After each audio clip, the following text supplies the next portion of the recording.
There are 10 Japanese hygiene rules that Americans break every day, and they are the reason your bathroom smells, and you don't even know why. Most Americans break at least 4 of them without realizing they even exist.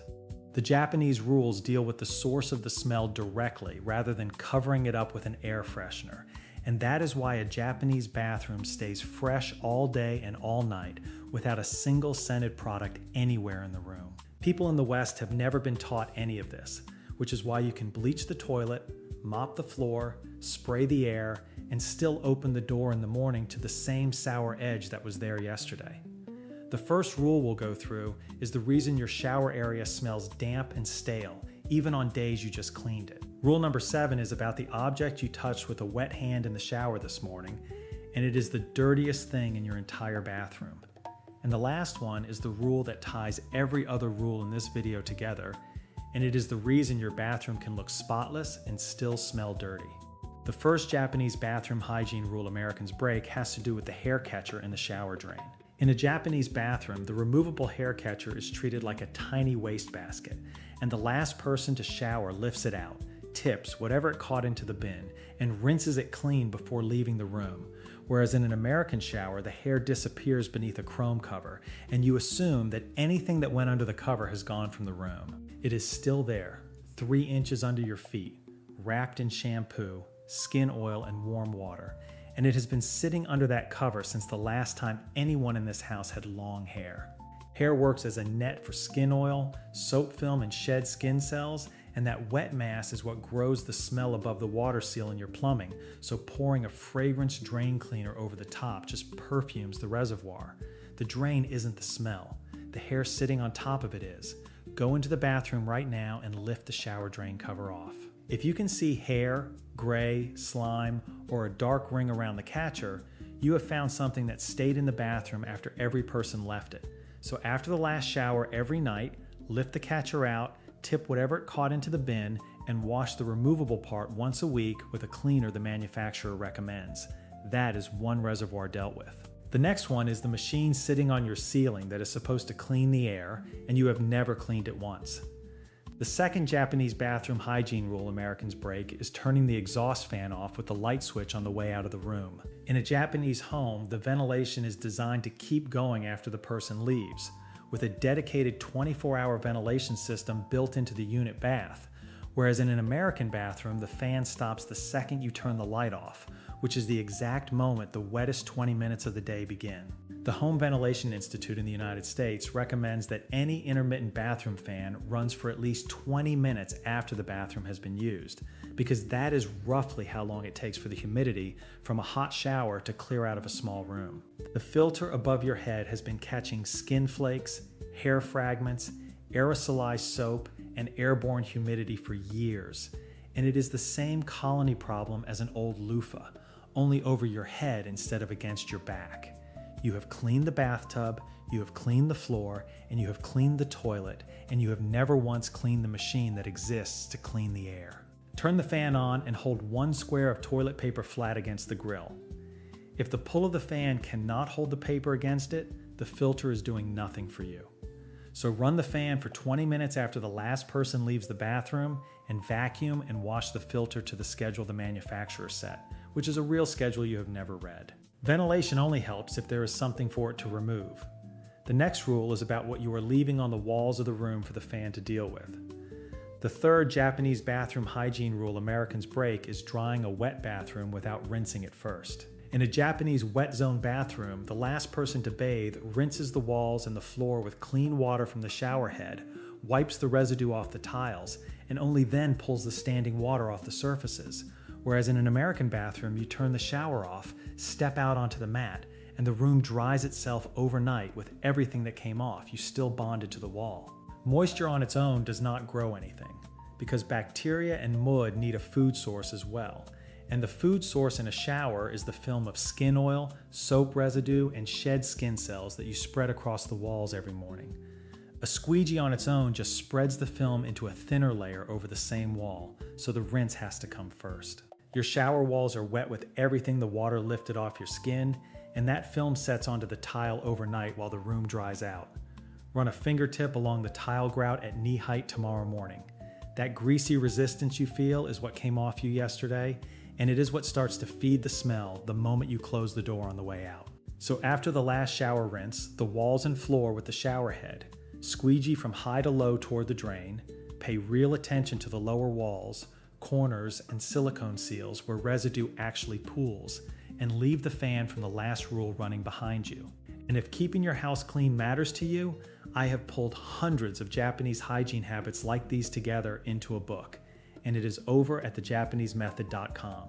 Scan the QR code on the screen or click the link in the description to get your copy and start transforming your daily routine today. The next rule is about the object in your bathroom that you open every single day, and you have never noticed that it is the wettest thing in the room.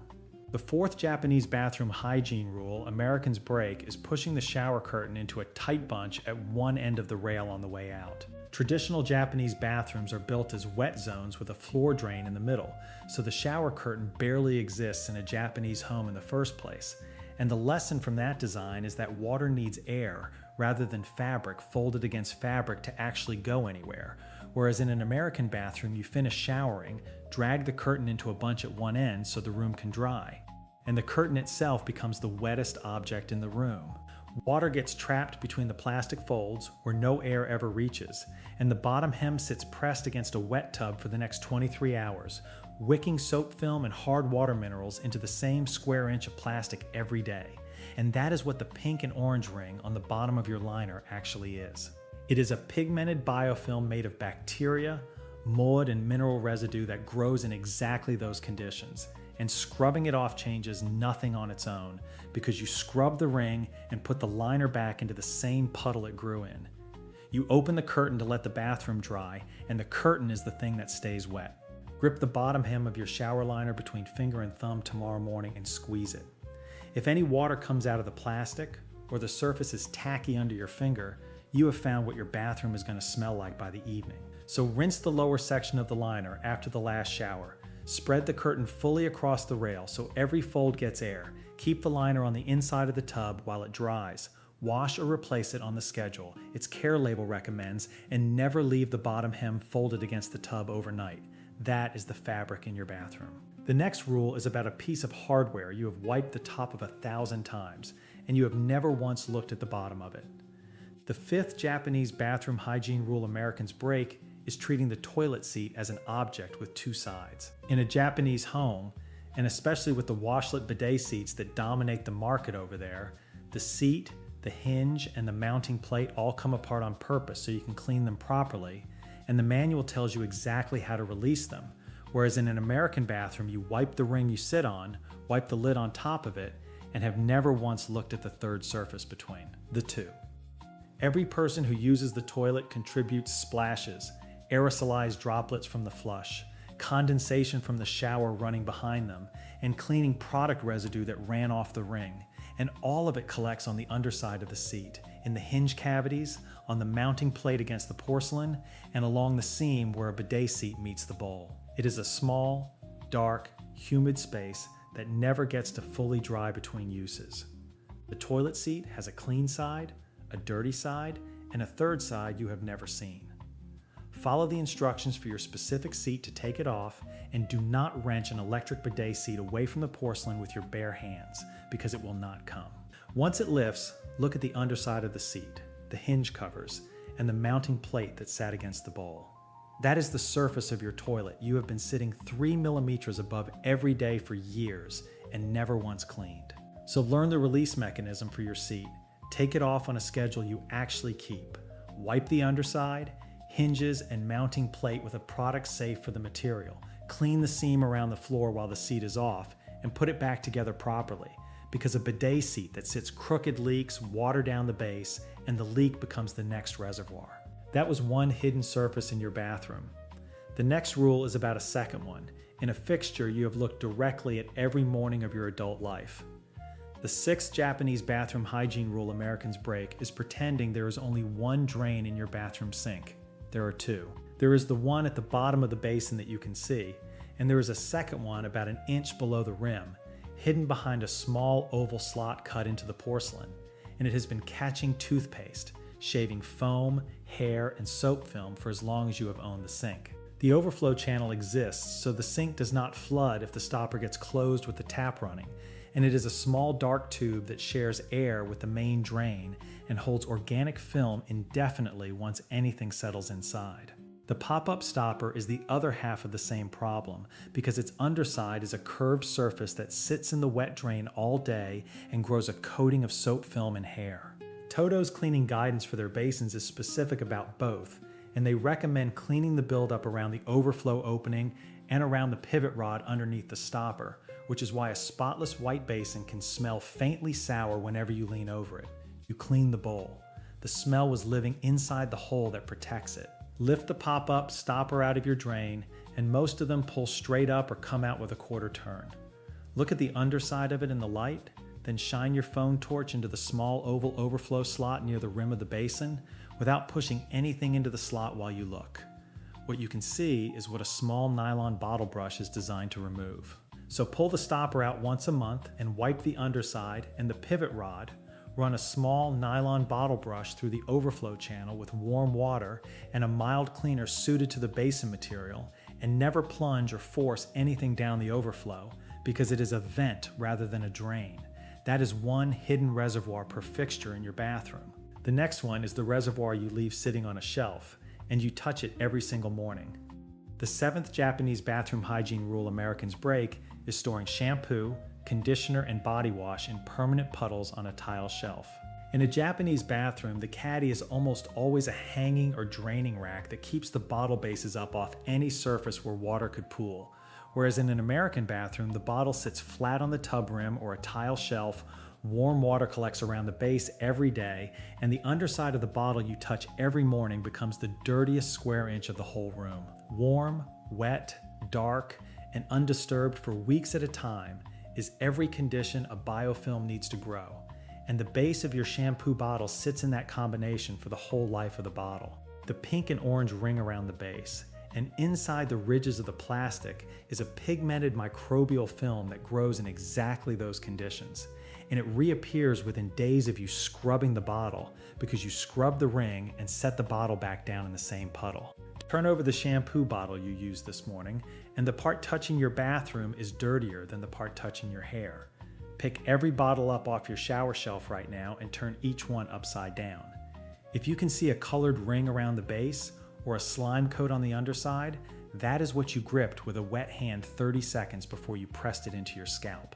So lift every bottle off the shelf, wash the underside and the shelf itself with soap and warm water. Switch to a draining or suspended caddy so nothing sits in a puddle. Do not overcrowd the shelf so bottles trap water between each other, and let each bottle dry on its own after use rather than stacking them wet. That is the surface you put your hand on. The next reservoir is the one you put your waste in and then you leave sitting in the room for a week. The 8th Japanese bathroom hygiene rule Americans break is treating the bathroom bin like the bin in any other room.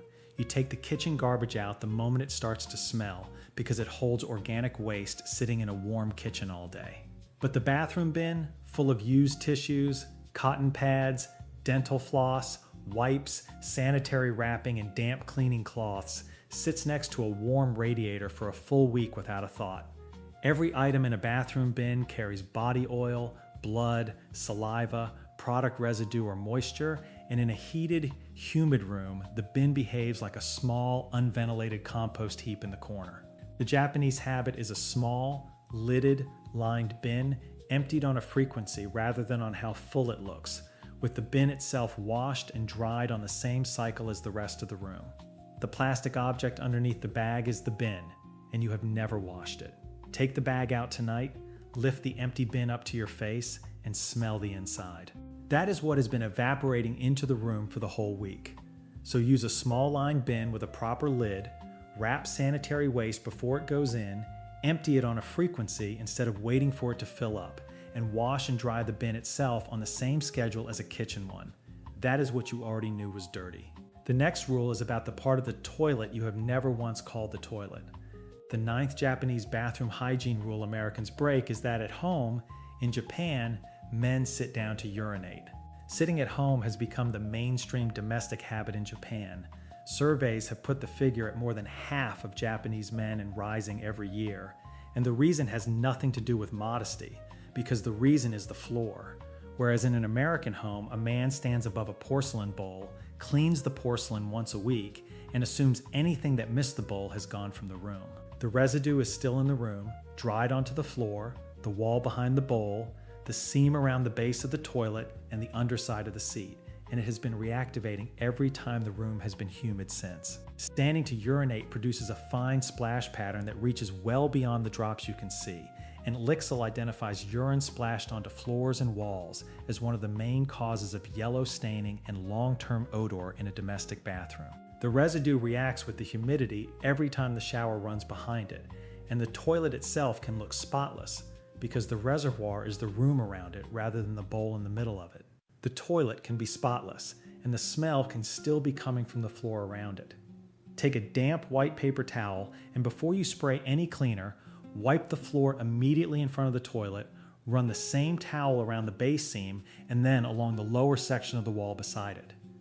That is the part of your toilet you have never been calling the toilet. Cleaning products, lint, some cosmetics, and other harmless residues all glow under ultraviolet light too, so the videos of people lighting their bathroom walls up online are not evidence on their own.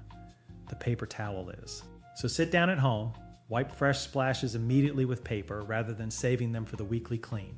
Clean the floor, the base seam, the lower wall, and the seat contact points on a schedule using products safe for each surface, and under no circumstances mix an acidic bathroom cleaner with chlorine bleach, because that reaction produces chlorine gas. 9 rules in, and every reservoir you have found in this bathroom has one thing in common, which is that it was left behind by the last person who used the room.